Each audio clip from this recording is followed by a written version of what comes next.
यादं सुलोचनं छन्दसमानतुण्डं घोडावियं च पयकोपसोऽहं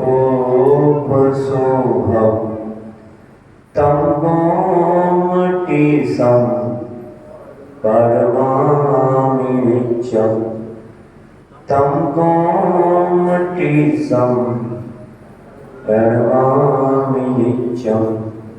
पंच परमेष्ठी भगवान की ओम केशवामणि भगवान की ओम नानक चैतन्य चमत्कारी पारसनाथ भगवान की संत शिरोमणि आचार्य भगवान श्री विद्यासागर जी महाराज की परम पूज्य आचार्य गुरुवर श्री अभिनंदन सागर जी विपुल सागर जी महाराज की परम गुरुदेव परम पूज्य आचार्य गुरुवर श्री निर्भय सागर जी महाराज की तीन का 9 करोड़ मुनि महाराज की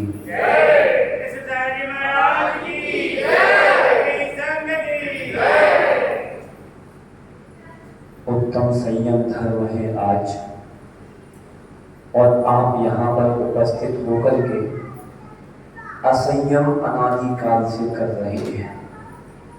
खा रहे हैं तो असंयम, बना रहे हैं तो असंयम, बोल रहे हैं तो असंयम, नहीं बोल रहे तो संयम। इसलिए अपने जीवन में संयम का पालन करिए, क्योंकि बिना संयम के किसी का कल्याण नहीं होता। एक भजन पढ़ते थे, एक भजन पढ़ते हो जीवन में संयम, ना आदि व्याधि हो, बस एक तमन्ना है गुरु चरण समाधि हो। पढ़ते हैं वचन, एक वचन ये पढ़ते हैं कि सज धज के जिस दिन मौत की वो रानी आएगी, ना चेला काम आएगा ना चेली आएगी। सज धज के जिस दिन मौत की वो रानी आएगी, संयम ही काम आएगा ना असंयम काम आएगा। अपने जीवन में संयम को अंगीकार करो, क्योंकि जो व्यक्ति जितना संयमी होता है उसका जीवन उतना महान बनता है। जीवन की आधारशिला है संयम। भारतीय संस्कृति के प्राण है संयम। सावधानी का नाम संयम है, असावधानी का नाम असंयम है। इसलिए अपने ऊपर जीवन में संयम रखो, अपनी गाड़ी पर संयम रखो। गाड़ी बहुत अच्छी है, अगर ब्रेक नहीं है तो बताओ गाड़ी अच्छी कहलाती है या बुरी? बोलो।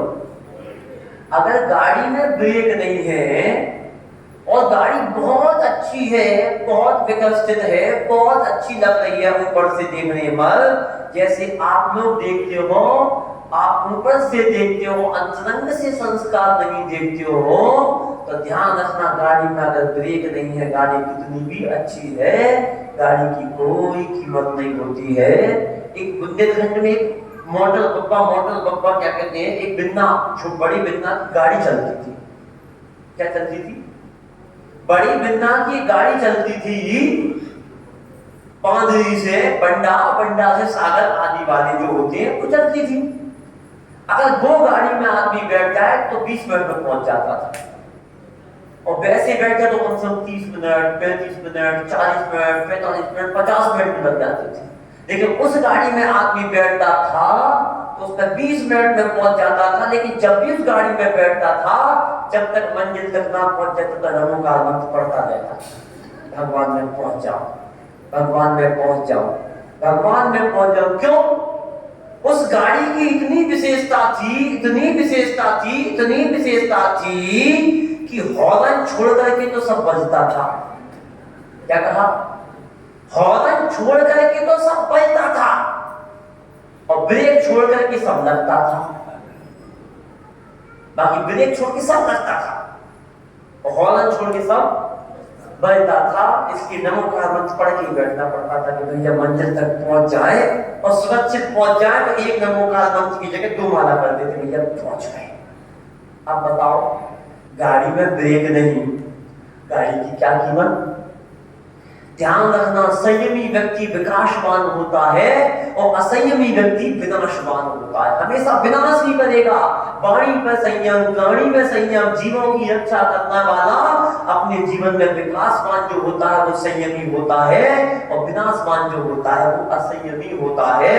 ध्यान रखना, आत्मा को चमकाने के लिए, अपने जीवन में प्रकाश करने के लिए, घर को प्रकाश करने के लिए मिसाल की जरूरत पड़ती है। मसाल जो होती है, कपड़ा लगा के लगाते तो मिट्टी का तेल डाल के जलाते हैं, पहले के लोग जलाते थे, उससे घर में प्रकाश होता था। ध्यान रखना, जैसे घर को चमकाने के लिए मसाल चाहिए, ऐसे आत्मा को चमकाने के लिए संयम रूपी मसाल चाहिए, तभी तुम्हारी आत्मा चमकेगी। ध्यान रखना, जैसे जीवन रूपी नैया को, समुद्र को पार करने के लिए पतवार की आवश्यकता होती है। अगर नाव में पतवार नहीं है तो ध्यान रखना, तुम इस किनारे से दूसरे किनारे नहीं पहुंच सकते हो।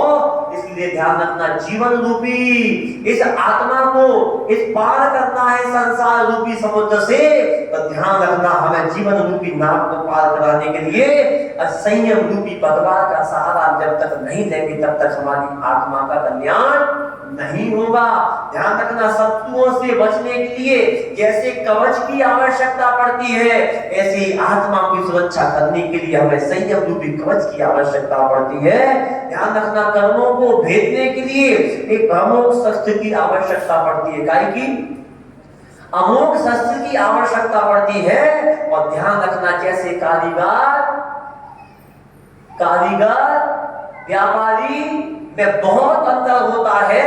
ध्यान रखना, मावे का व्यापारी अगर मावे में आटा मिलाएगा तो पकड़ा जाएगा, और रसगुल्ला बनाने वाला कारीगर अगर मावे में आटा मिलाएगा तो पकड़ा नहीं जाएगा। ये कला है। क्या है ये कला है। मावे का व्यापारी अगर आटा मिलाता है तो पकड़ा जाए तो जेल जाता है, और रसगुल्ला बनाने वाला अगर उसी मावे में आटा मिलाए तो कारीगर कहलाता है। इसलिए ध्यान रखना, जिसको संयम के साथ रहने की, कहने की और सहने की कला आ गई वो कलाकार कहलाता है, और जिसको रहने की, कहने की और सहने की कला नहीं आई वो असंयमी कहलाता है। इसलिए आज संयम धर्म पर कब कहना, कब सहना, कब रहना, अगर तुम्हें वक्त पर कहने की, सहने की और रहने की कला नहीं आई तो ध्यान रखना, तुम्हारा जीवन मनुष्य पर्याय होकर के भी तुम्हारा जीवन सबसे बेकार जीवन है। इसलिए ध्यान रखना, 2 गति के जीव, नरक गति के जीव और देव गति के जीव संयम धारण नहीं कर सकते। त्रियंच गति में भी एक देश संयम होता है, लेकिन मनुष्य गति का जीव ऐसा होता है जो संयम को धारण करके अपनी आत्मा को परमात्मा बना करके, तीर्थंकर प्रवृत्ति का बंध करके अपनी आत्मा का कल्याण कर देता है। अब आप विचार करो कि आप अपने जीवन में कितना संयम अंगीकार कर रहे हो। अपने जीवन में काम ऐसे करके जाओ कि मरने के बाद भी आज आप लोग आपको याद करें। अपने जीवन में ऐसे काम करके जाओ कि आपके जीवन का कल्याण हो। अपने जीवन में ऐसी क्रियाएं करके जाओ कि आपके जीवन का कल्याण हो। इसलिए अपने जीवन को अच्छा बनाने का प्रयास करिए। अपने जीवन में संयम को धारण करने का विचार करिए। जो काम पर बैठे हो वहां बैठे बैठे सोइए मत, ये ध्यान दीजिए क्या करना है क्या नहीं करना है। थोड़ा सा संयम होगा तो सावधानी हटियो, दुर्घटना हटी। इसलिए इस बात का ध्यान व्यवस्थित रखिएगा। अपने जीवन में असंयम को धारण करिए। आज संयम का दिन है, और ध्यान रखना, इंद्रिय संयम और प्राणी संयम। इंद्रिय संयम का पालन करो और प्राणी संयम का पालन करो। अपने जीवन में हमेशा ध्यान रखो। ध्यान रखना, जीवन में 2 चीजों का हमेशा ध्यान रखना, एक तो डॉक्टर का ध्यान रखना और एक भगवान का ध्यान रखना। अगर डॉक्टर का ध्यान नहीं रखोगे तो भगवान के पास पहुंचा देगा, और भगवान का ध्यान नहीं रखोगे तो डॉक्टर के पास पहुंचा देगा।